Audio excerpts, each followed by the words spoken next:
those of you that are thinking of joining cults, this guy's story is going to make you think. This guy became a cultist at the age of 15, and it was his secondary school teacher that even initiated him.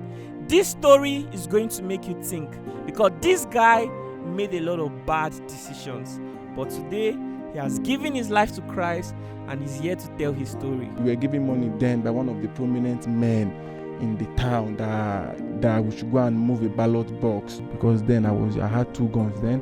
I was using a 6-round revolver, Oka made, locally made one, and then I was also using a 12-round Beretta bottom loader made in Germany. So, and I never knew the Beretta I was holding belongs to a police officer that was killed along Railway Road in Makurdi many years ago. I never knew. That was when I even knew those guns normally do have a serial number. I would stand at the highway like armed forces, holding guns, carrying Beretta, carrying AK-47, and then when the driver sees us from afar, the driver is going to slow down. When we get to the car, we rob everybody inside the car, and then we leave them to go. How do you rob people inside? When the driver slows down, people try to enter the car, you tell him to come down or what? Yes, when the driver slows down, we order him to open the door.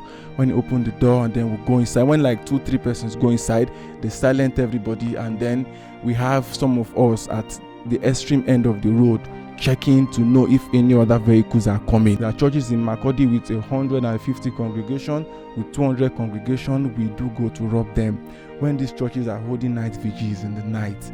While I was a pilot, during my regime as a pilot, when these churches are holding night vigils at night, I move my cartels, I move my men.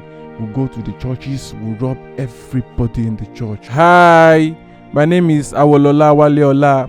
I became a cultist at the age of 15. I started carrying gun at the age of 17, and I found myself in prison at the age of 19. I am here to share my testimony today, and I wish and hope all of us learn from it. Bro, I can't believe you became a cultist at the age of 15. Can you tell us how this happened? Okay, it all started in Otukpo, Benue State some years ago. I was in JSS 2, and then I used to have an Introtech technology teacher then. The man liked me very much, and he was very fond of me because I was one of the smartest students in school then, and also one of the neatest. So then I was a Muslim, and then the man introduced me to one of the big boys in school. Then the guy was in JSS 3, I was in JSS 2. The teacher was taking us intro tech, introduced me to the guy. The guy's name is Bullet, and then that was how I found myself. I became a member of the Junior Vikings Confraternity of Nigeria, also known as the Ajay Mates. That was many years ago in Benue State. And then gradually I saw myself in JSS 3. I was, with the help of God, I was able to pass my junior WAEC, and then I moved to SS1. Meanwhile, I was growing in the confraternity, not just growing in the confraternity, but I was also growing in power, because I never knew, though then, while I was in junior secondary school, we were hearing stories of how they kill people, how they murdered people, but we never knew one day it was going to be our turn. We never knew. We were just like the upcoming ones. We were growing up to experience the same thing, not knowing the game is the survival of the fittest. What are some of the things bad association made you do? A lot.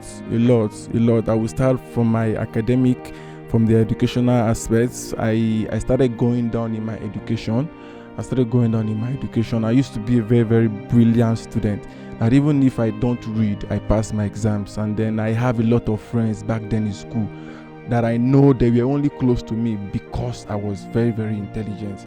And then I started doing drugs. I started taking tramadol at the age of, I think from my JSS 2, I started taking tramadol. Then tramadol was 20 naira.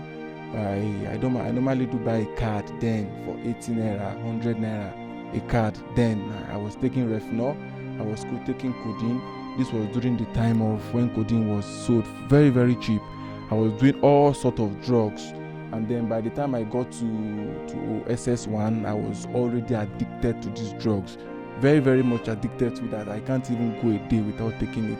If a day comes now and I don't take tramadol, then my body system. I'll be feeling very hot. I'll be feeling all my body is going to be itching me. If it takes like 2-3 days and I don't take Refnol, I won't be able to sleep at night. So the relationship I had with those friends, we were now going out to rob. We're going out to rob. There are mothers that fry akara by the roadside. We go there, we while causing havoc, while going on HIT, we move the akara, we move the malam that sells suya, we pack their suya, we pack their chickens, collect their phones.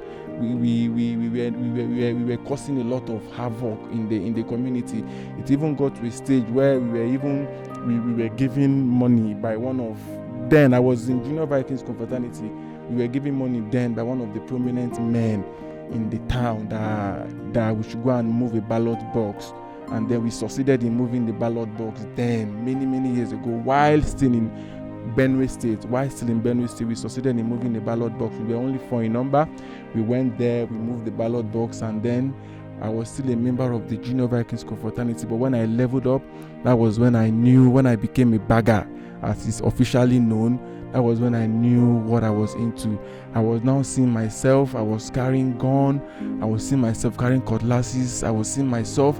It got to the stage where I had 7 sons and 3 girls that I brought into the confraternity myself. I have them that I brought to the confraternity myself because they were now liking everything. I was now seeing it as like, this is the only way of life. This is my only source of livelihood, because it was paying me. Then. You can just wake up in the morning, all of a sudden you can get up to 20,000 naira, 30,000 naira from nowhere. How will you just get the money? Okay, we get some of those money from that. Sometimes somebody might bring a deal for us that, okay, somebody's owing me money, we'll go there, we'll get the money, this is a percentage and this is a percentage. And there are also times where they do some break-ins. They will break some shops in the night, and then by morning they will bring some of those things to us and they will sell them. We have our own percentage. And there are also times where we go for robbery. I must tell you, not everybody you see on the highway are truly policemen. Not everybody you see on the highway are truly armed men, because there are people that wear uniform in disguise. Putting on police uniform, putting on soldiers uniform, even down to putting on civil defense uniform.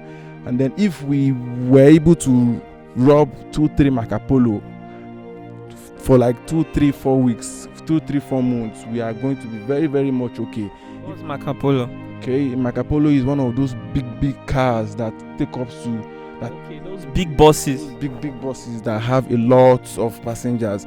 So when we will stand at the highway like armed forces, holding guns, carrying Beretta, carrying AK-47.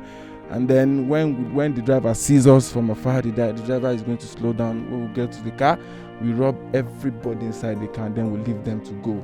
How do you rob people inside? When the driver slows down, people try to enter the car, you tell him to come down or what? Yes, when the driver slows down, we order him to open the door.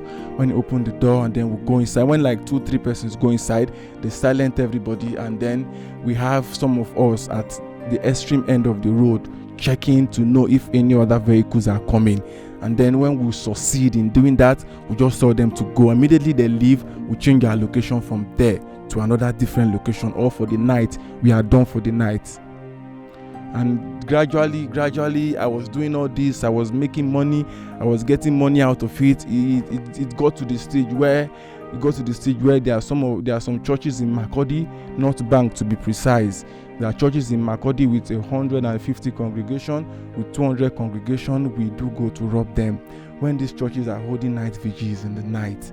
While I was a pilot, during my regime as a pilot, when these churches are holding night vigils at night, I move my cartels, I move my men. We go to the churches, we rob everybody in the church.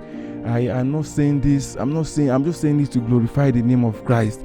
I'm saying it to glorify the name of Christ. We go there, we rob each and every single person in the church, including the pastor. We take the offering basket, the offering money, their wristwatches, their phones, and everything. And after collecting them, we keep them in bulk, and then we weigh them to to other states. Sometimes we be them to Onitsha, sometimes we be them to Lagos, sometimes we be them to Aba.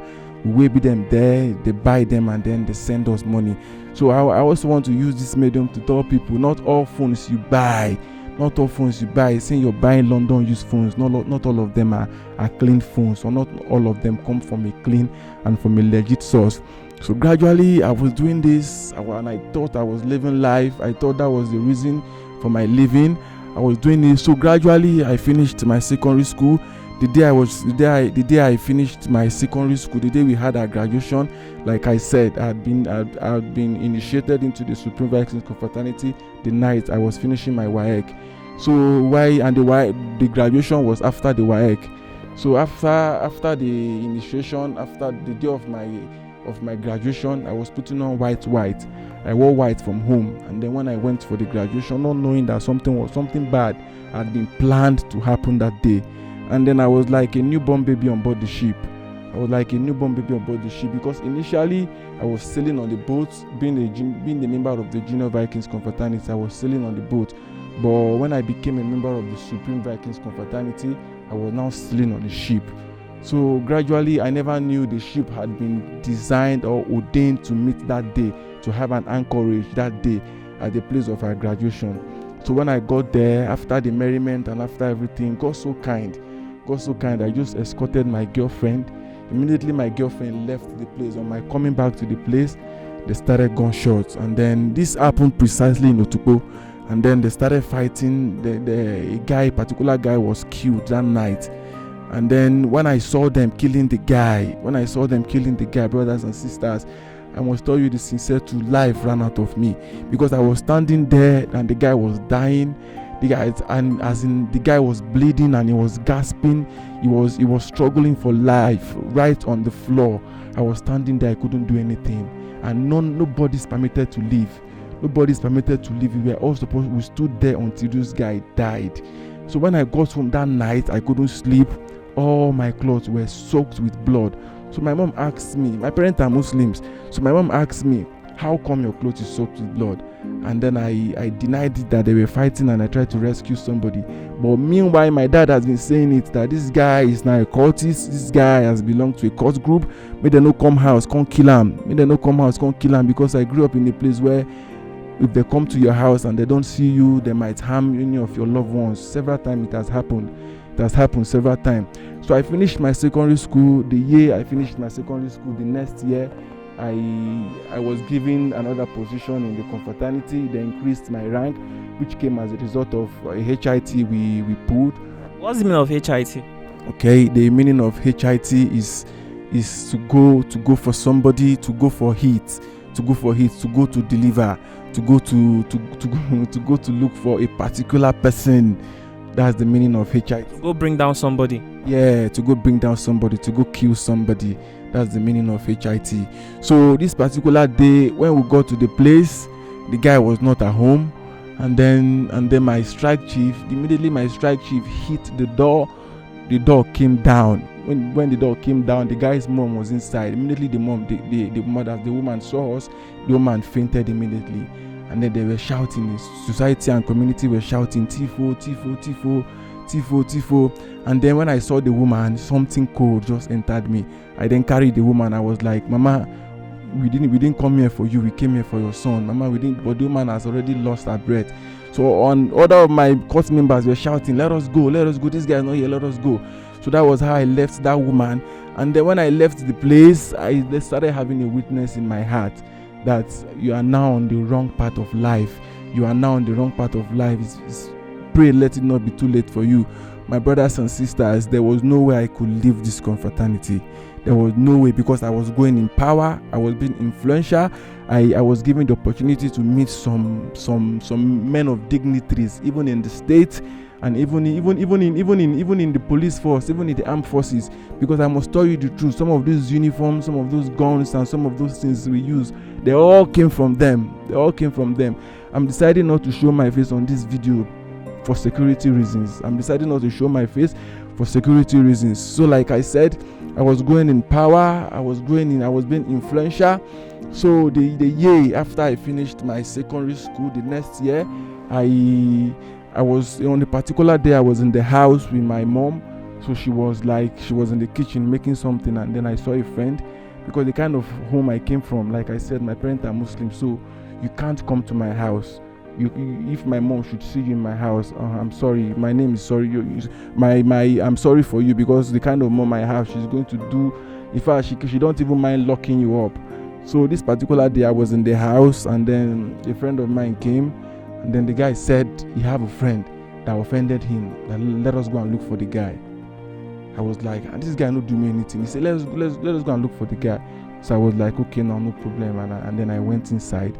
I took my gun, because then I had 2 guns. Then I was using a 6-round revolver, Oka made, locally made one, and then I was also using a 12-round Beretta bottom loader made in Germany. So, and I never knew the Beretta I was holding belongs to a police officer that was killed along Railway Road in Makurdi many years ago. I never knew. That was when I even knew these guns normally do have a serial number. So I took my gun, and then the guy was outside. He was already holding his gun also. He was having a 1-pipe cartridge, a 1-pipe carto with him. So while I was leaving the house, I took my hoodie. While I was leaving the house, my mom was like, why are you going to this night? It was past 8. Why are you going to this night? It's getting dark. You know your dad will soon be home, and if he comes home and he don't see you, he will start complaining. I was like, Mom, don't worry, I'll be with you shortly. I'm coming. So I left the house. I followed this guy. I left the house. Please follow me carefully. So when we got to the guy's place, we took a bike. It was like a 20 to 25 minute drive from my place. So we took a bike to where we were going to. When we got there, we asked for the guy. They said the guy was not at home, that he just escorted his girlfriend. It was now getting dark, and I was like, this is the perfect opportunity for me to even do what I want to do, for us to hurt this guy and then do some robbery here before we go. We were 4 in numbers. So they said the guy just escorted his girlfriend. So I was like, okay, where did he follow? So we were given the direction. I said, let us follow him, not knowing that security men have already gotten the information that we are in the environment. So they laid an ambush for us at the front. So when we got to the place where they laid the ambush, they ambushed us, and then we started running. To some extent, we exchanged shots with those vigilante men, not even police, vigilante men. We exchanged shots with them like 2 to 3 times, and then unluckily for one of us, they gunned one of us down. And then the guy was confirmed dead immediately. That was how the remaining of us gave up. So when we gave up, the next thing I found myself in state CID. From state CID on the 18th. This happened on the 18th of March 2016, and then on the 22nd it happened on the 18th of December 2016, and then on the 22nd of December 2016, I was in court, Modern Market, Court 6 in Modern Market, Makurdi. And then the judge said he don't want to hear anything. If it's this particular case in front of him, this particular thing is seen in front of him, that I should go and provide people that killed the police officer a gun, that because they killed the police officer and they took his uniform. So he said I should go and provide everybody involved in it. And I don't even know anything. This gun was given to me by a fellow cultist. So I don't know anything. Immediately when this guy had police have arrested me, the guy don't run. He was nowhere to be found. So the judge said they should take us to the prison. I should be remanded. They should bring back my case before him in 6 months' time. That was when I was like, hi, Mom, don't worry, please stop crying for me. I caused everything myself, because they were warning me. They were giving me warning. I know here. They were giving me warning. I know here, because I was like, I have everything. I have secret society. I have power. I have guns. I have cutlass. I have men that can stand for me. That was when I knew, my brother and sister, nobody would do for you if not be your family. That was when I was left alone with my family members. Right at the court. I started crying on the 22nd of December 2016. I was crying, and then I told my mom not to worry, that I'm the cause of everything, that she should just go, that I'll face the consequences of what I did. And I was like, okay, no problem. So they took us to prison in Makurdi. While I was in prison, the number 1 position was given to somebody else. And then the person used my name. He told everybody that they were going to to get lawyer to bail me, that they should all bring money. And then I think then they donated 2,000 naira each person donated 2,000 naira for him, so he can, at least they can do something concerning my case. But but today the guy chopped the money enter water till today. I know it's a normal thing. So my parents, my mom was going, mom, bros, I really love my mom. I want to use this opportunity to advise everybody, if your mom is still alive, please, you don't know what God has done for you. Cherish her so very much. I was in the prison. It was my mom that was running helter skelter. My mom was doing everything, down to her even doing things that are diabolical. She's a Muslim, down to her doing things that are diabolical. I was in prison, and then I love my mom. My mom really went through a lot. She really went through a lot. So I was in prison. She was even giving the warders money to be just bribing them to be able to see me. So with the help of God and with everything, on the 25th of December 2016, which was on Christmas Day, a bishop came to the prison to visit the inmates, and then he preached, he evangelized that day. That was the only day I ate a good food right from all this period. That was the only time I ate a good food. You were arrested 2016, and this bishop still came 2016. Yes, I was arrested 2016, and then the bishop came on the 25th of December 2016 to the prison to visit the inmate, and then he came with a jollof rice and chicken and then malt, because they don't allow anything iron in the prison. So he came with plastic malt, plastic takeaway, and then after eating, the bishop then he preached to everybody. He preached to all of us, and then I didn't even know where that spirit came from. I came out and I gave my life to Christ, which was on the 25th of December on Christmas Day. And down the line, after 2-3 days, and then I had my name. I was playing Ludo game when I had my name. Then the warder said carry plate, and when they say carry plate, what it really means is that you've been bailed, because you know the amount of people in prison by the numbers of plates in prison. So if somebody is sentenced to prison, when the person is going in, I don't know of other places, but in Makodi, when the person is going in, you'll be given a plate, so they know the amount of people in the prison by the plate. So when you're coming out, you are also given a plate. The same plate you were given, the same plate you came in with, is the same plate you're coming out with. So when they said carry plate, I was very, very happy.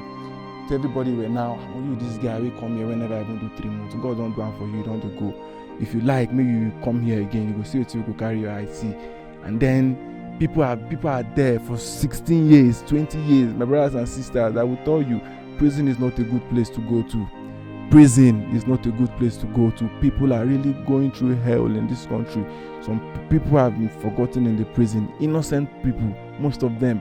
And then a lot of things are still happening in that prison. We have gays in the prison. A lot of things, gambling. They are gambling in the prison. They are defiling innocent people in the prison. A lot of them. So down to what I was saying. So I came out on the 28th of December, the same year, 2016. But the people they caught us with, the guy and the 2 other guys they caught me with, they were in the prison for more than 6 months. So while I came back from prison, I was then given another position in cultism. Yes, I was. I thought you've given your life to Christ. Yes, I'd give my life to Christ in prison. So when I came out, I was given another position. I was now feeling like, waiting did here. Maybe prison. I don't go prison, come back, nothing did here. I don't go see waiting people they talk. I don't go see, come back. So that was when I became even worse. So I was given the position of being the scholar executioner, which is like the number 1. So and then I had my escorts. I had 9 escorts working with me. I had 9 people working with me. They're giving me every single bit of information I have. There are times where I don't even go anywhere. I might be in position for 1 week, 2 weeks, and things are happening in town. They are giving me situation report and everything. So I was given the position of being the scholar executioner. So gradually I was doing it, and it was sweetening me. I was doing it. I was not living a life of drug.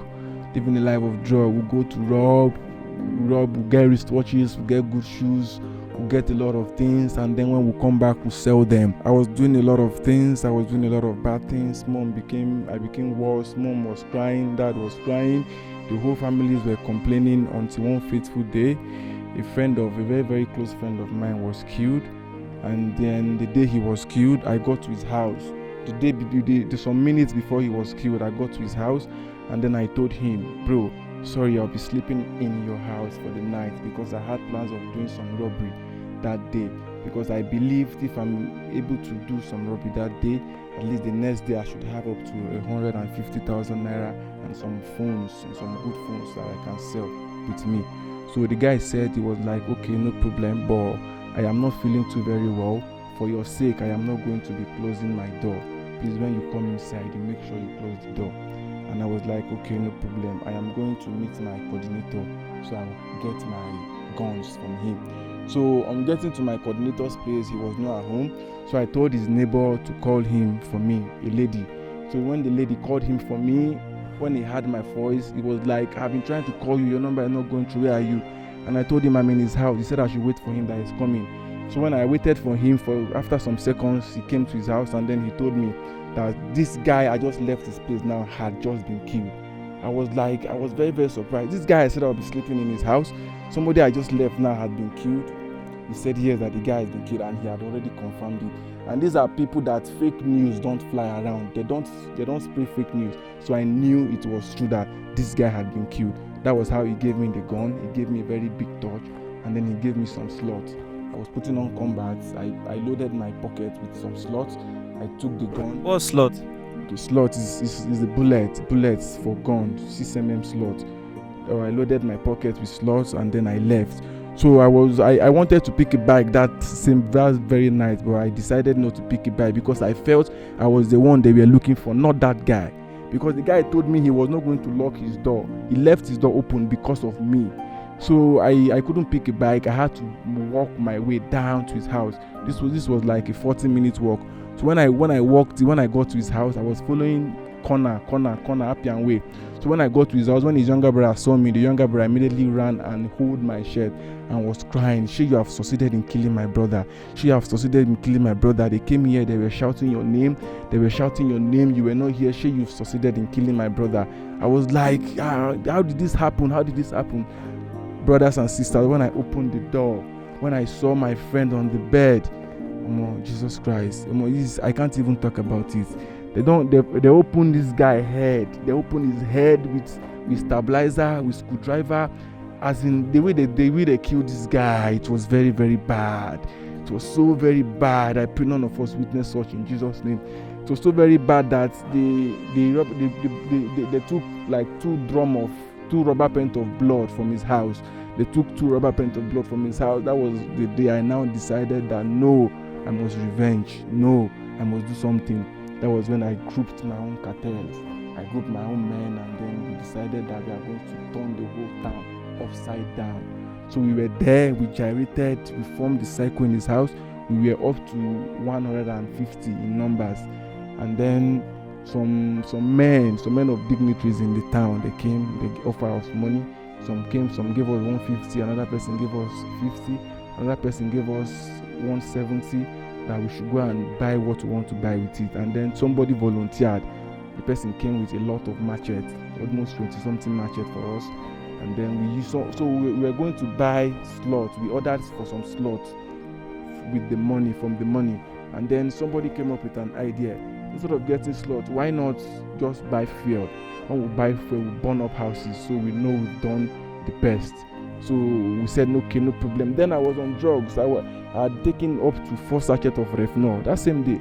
I was on drugs, I was on alcohol, I don't even know myself. So we sent somebody to go and buy fuel. The person buy fuel, 25 liter, and then we filled up the bottles of Squadron we've drank. We took up to 20 bottles of Squadron, so we filled up the whole bottles, and then we used handkerchief, red handkerchief, to tie the mouth. So if we come to your house and you are not at home, we hit the bottle on the wall, we light it up, and then we leave. And we caused a lot of disaster that same day. We started a movement, we started a heat from 6:30 p.m. in the evening, and we were not even hiding our face. The whole community was seeing our faces. After doing what we did that same night, I learned a lesson that same night, my brother, and I would love to share that lesson I learned. After we did everything we were supposed to do that night, I was carrying the bag. I was having a whole lot of money with me because we did a lot of robbery. 3 people were killed, and then we burnt houses. So I then where I slept, and then I woke up the next day, I only saw myself with 330 naira. I was very, very surprised. How did this happen? And then I realized that the process I slept, the people that I call my own very cult members, they robbed me. The people I claim to believe we are together, while I was sleeping, because I said that, like I said earlier, I was on drugs. I was very, very high in the bush, because after doing everything, we couldn't sleep anywhere. We go to the bush.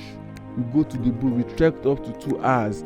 I keep telling people, serving God is very much better than serving the devil. Do you know what it means to be sleeping, to be running in the night while others are sleeping? Do you know what it means to have gun in your waist while others are safely and soundly sleeping on their bed? So serving God is very far more better than serving the devil, because the devil will require your time at any time. So the devil will require your service at any time. That was how I woke up, and I couldn't find any money on me, and the whole plan was that the next day, as early as possible, I am leaving Benue State. So I woke up the next day, there was no money on me. I had no choice. That is okay, let me stay back in the town, so at least I can be able to do some robbery that night and then get some money and leave very early the next day in the morning. So you still did some robberies? Yes. You succeeded? Yes. And then you moved from Benue State? It was the second robbery that I did, and I succeeded. It was the next day in the morning that I had to leave by all means, because I saw death coming to me. After the robbery, I was the friend of mine. I say he died, that he was killed. I was in his room about to take my bait when a very small boy came to meet me and said the information leaked that one of the vigilante men in the environment said he should come and tell me that I should leave that place, that if they should come there and meet me, they are going to kill me immediately, that there's no bargain about it. And then, like I said, I'm a Yoruba, and then before the guy even left there, they've already packed outside, which implies that even the person that came to give me the information was also caught also. They've packed outside cars, bike, and with security, vigilantes, Homeland Defense, a lot of them, a lot of securities. So they were like, okay, everything I did yesterday, everything I have been doing for over two days now, they've been hearing about it, and let us go to the police station. Let me go and write a statement. And then I was like, I was not going anywhere. They said, okay, that I must follow them to the police station. So I said, okay, before we go to the police station, let me talk to my mom on the phone. Because I knew my going to the station is not going to be something that's going to be easy. Because these people are all the same languages. I am Yoruba, they are all different from me. So I said, let me talk to my mom on the phone. And they said, okay, no problem, let us go and sit somewhere. So we sat somewhere. Where we sat down, some group went outside. They were discussing on what to do with me, because they are also cult members. Those people that came to arrest me are also cult members. So they were deciding on what to do with me. We have Ayes among them, we have jurists among them, and we also have Vikings and vigilantes among them. So they were contemplating on what to do with me. That was when one of the vigilantes also came and told me, if I know what is good for you, I will run now. And then I looked at the small boy that came to give me the information that they caught with me, and I told the guy, I'm going. That was how I ran. I left Benue State. My parents never knew where I was. So the information was now all over the places that have been killed, that they've killed me, they burnt. Some people said they saw me when they burnt me. And that same night, they went to my house with tires. They looked for me. I was nowhere to be found.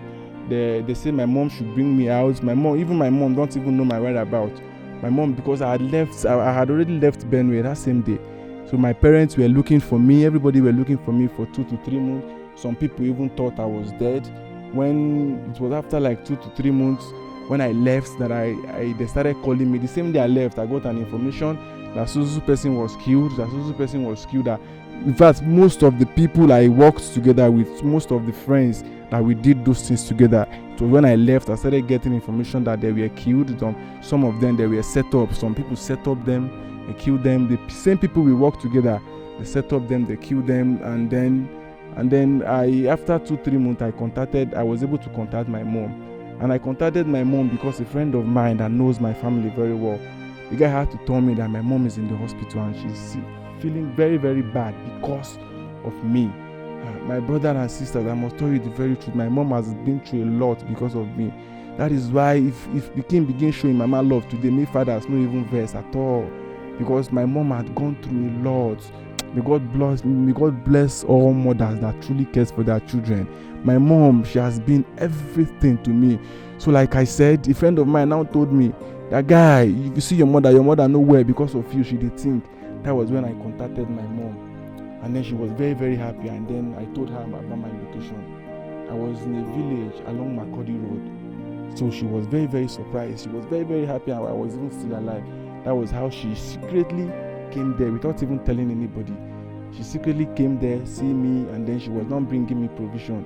She was bringing me provision every week, bringing me gari, sugar, everything there every week. That was how she then planned on how I'm to leave Benue State, and then I left Benue State with my uncle. That was 5 years ago.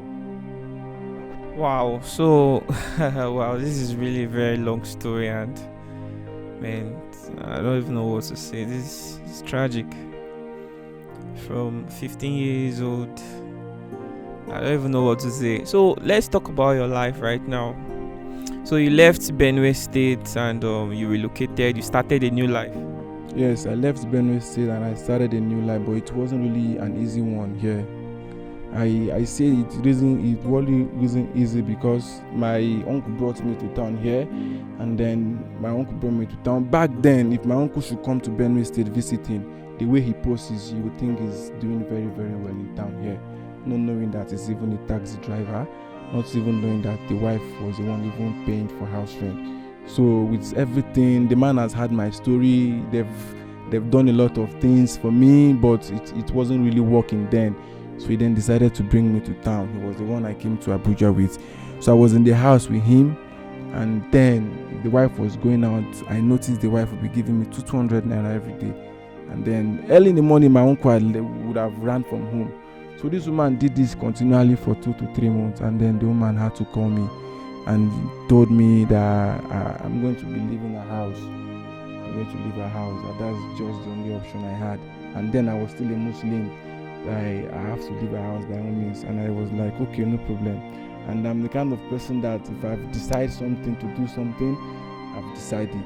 So I then left the house. I was staying in Panteka.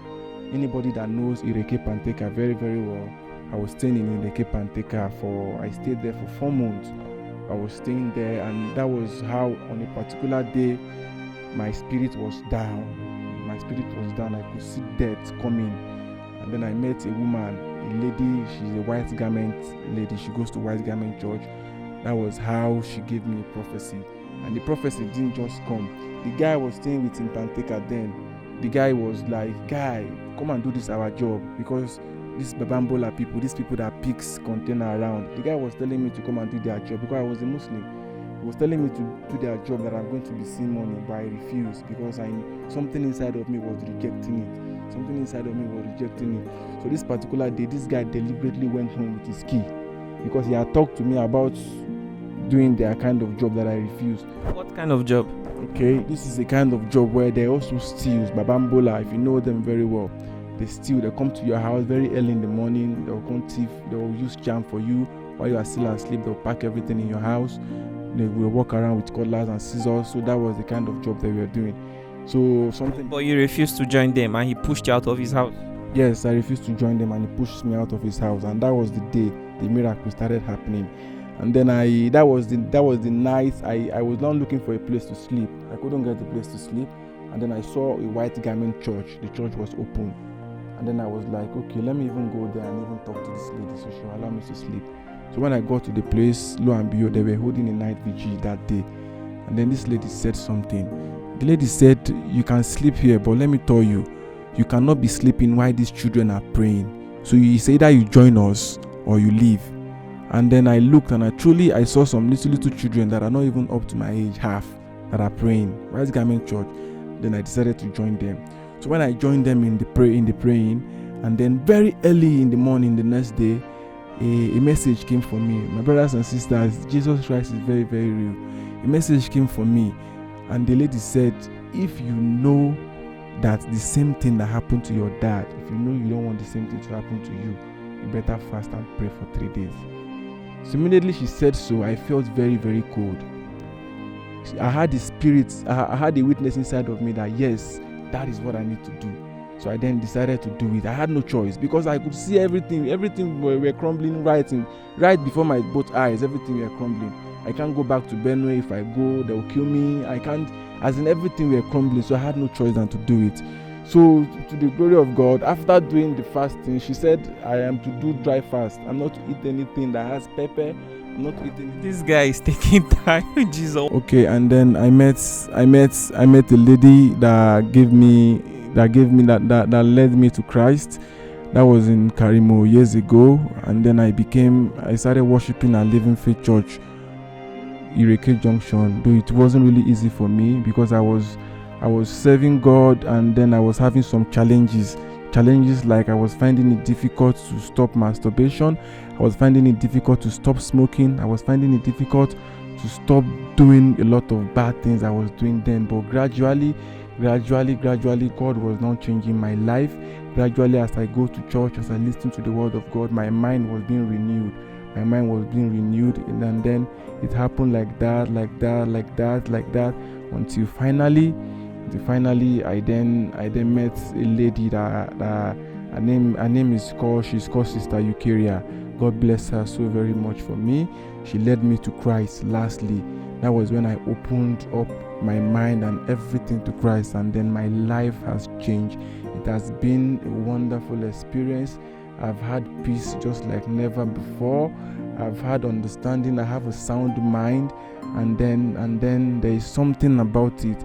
People always say I give my life to Christ, nothing happened. Yeah, you give your life to Christ, you don't expect everything to happen one day. It has been more than 2 years now, but things are changing gradually. What are you doing with your life right now? I'm serving God with my life right now, because if I don't serve Him, I don't see what I'm going to serve with my life. Because I've to some extent I've served the devil and nothing come out of it. So how is life for you at this moment? Life has been challenging. Life has been very, very tough at the moment. But I have just decided not to go back to anything bad. I've decided not to go back to anything evil, because even me myself, I know within myself that if I should try anything stupid now, I am going to be killed. I am going to be caught. If I should try anything illegal now to make money, I am going to be killed, because the mercy of God has already spoken for me in every areas of my life. It is well. What a story. So brothers and sisters, I'm sure that you will learn something from this. You can share this video to your family, to your friend, In fact, I'm speechless. I'm short of words. I do not know how to describe my emotions right now. I'm shocked. From 15 years old to going on the highway, robbing people, burning houses, using different types of gun. I don't even know what to say, honestly. But what I'm happy is that you've been able to give your life to Christ. You've realized your mistakes, and you are still young. How old are you? I'm 26 to be 27. Oh, we're even age mates. Wow. I pray that God is going to sustain you, although there'll be consequences for all of your actions. Do you understand me? But just understand that as long as you've given your heart genuinely to God, God is going to make all the provisions you need to live a better life. So you have to have something doing. Even if you are serving God, you need to learn a skill. The idea of life is, how do you become successful? You have to serve. You have to be able to create value. Do you understand me? By creating value, you'll be able to make money, and you will never have a reason to go back to that kind of life.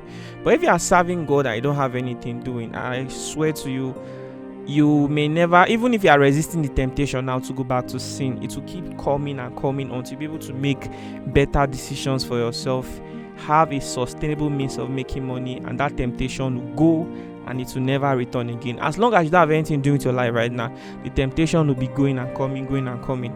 And one day, devil is very tricky. You might fall for that temptation. So I will advise you to go. What are you learning a skill or something? Yeah, I'm learning tailoring, fashion and design.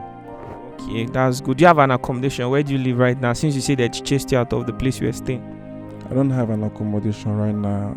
There's a mountain along Airport Road. That's where I stay, on your way to Jabi Lake. Oh, you sleep on the mountain?